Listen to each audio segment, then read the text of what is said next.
you're talking about the details that you guys need to go over with the guys and watching that film, what, from your group and how it kind of puts in with the offense, what do you guys have to do better to help this team, moving forward?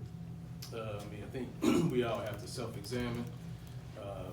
Anytime you go through a loss, there's a lot of things in the film that you need to really dive into. And with my group, I always preach the details. That's nothing new. It's nothing they've never heard.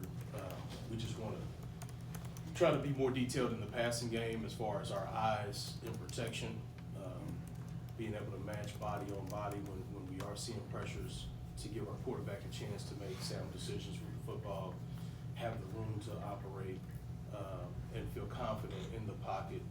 So there's a lot of detail that goes into that as far as our technique is concerned in pass protection, making sure we're on the same page with the O-line, to make sure that we give him a clean pocket, and make sure also that we get out in the passing game when we need to, and give him check down options, so that we can be more efficient and continue to progress the ball down the field. But always continue to stress the importance of being detailed in the running game with our running tracks, helping out the O-line and their blocking schemes, understanding the types of fronts we're seeing. So all those things matter, and it's all a part of being successful. Obviously, it's big to get Duke back this week. He's been out for a little bit. The last 2 games before, he had early exits. I guess 2-part question. What was that like in kind of acclimating him back and making sure that he was really, really good? And then how nice was it to just see him, get that first touchdown and kind of just look like a little bit like himself?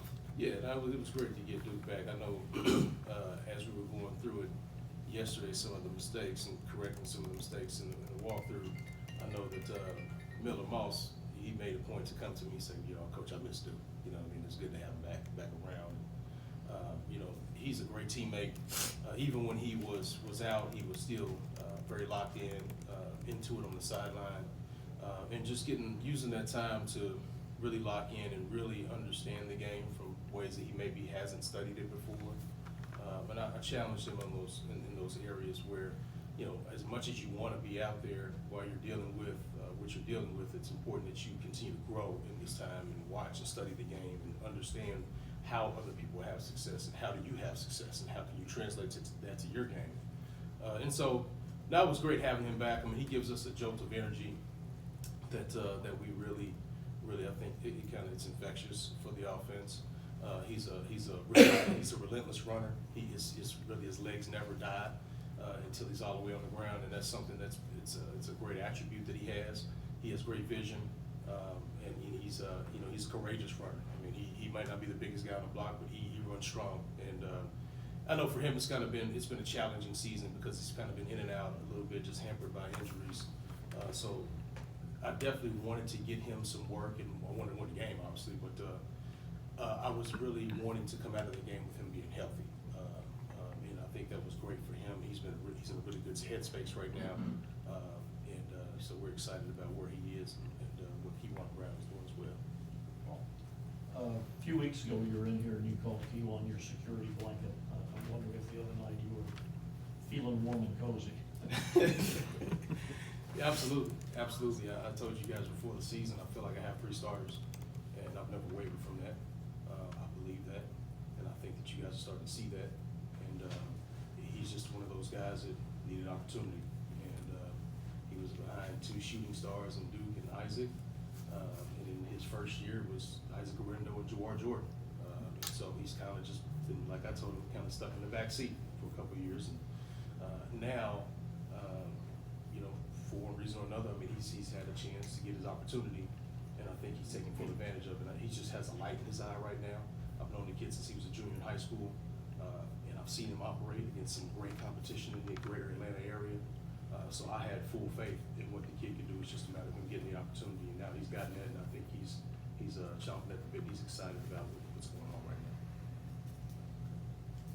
With Isaac on the sidelines, how is he approaching kind of talking to Duke, talking to Keywan about what they can do maybe to find holes or kind of what he's seeing throughout the game? No, man, he's been tremendous. He's been awesome. Very into it on the sideline, talking to those guys after I make the coaching points with them. show him the video. I mean, he's right there with him, and he's right here on my side throughout the entire game. He wants to know every call. He's even talking to whichever guy's not in at that time. Hey, did you see this? Did you see this from? Did you see they brought the Cowboy Blitz? All those little things. So I mean, he's even growing during this time as well. And so I really challenged him because this is kind of the first time he's been out, at all. And so it's been challenging for him. They're young guys and they want to play. And so it's important that we also understand that in order for us to grow, we have to grow in seasons where it may not be as fruitful. We may not be on the field as much. But that doesn't mean we have to stop growing. We can still continue to grow and watch the game from a different perspective, understand it from different angles. And I think it's been beneficial for him. So, I mean, he's been tremendous. Just excited about where he is, mentally right now, and just helping the guys. That's been awesome.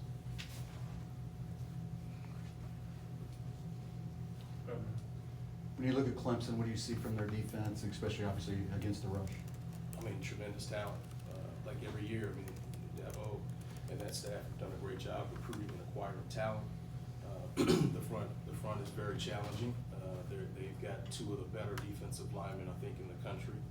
I mean, just as a unit, they're long, they're athletic. They create disruption in the backfield, and so we've got to be prepared for that. And then Tom Allen has done a good job of instilling his principles into that defense, their discipline at all three levels. I think the linebacking core, they've got some veterans there, and they move around. They're fast, and then the back end. I mean, they make plays, and you saw them get after Florida State this past weekend. So it's going to be a tremendous challenge, and I think our guys coming off of last week are excited to get back on the field and prove that we're ready to go.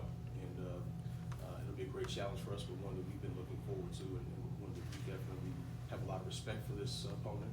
And the coaching staff and what they've done and what they've been able to build there. But at the same time, I think our kids are excited about the opportunity.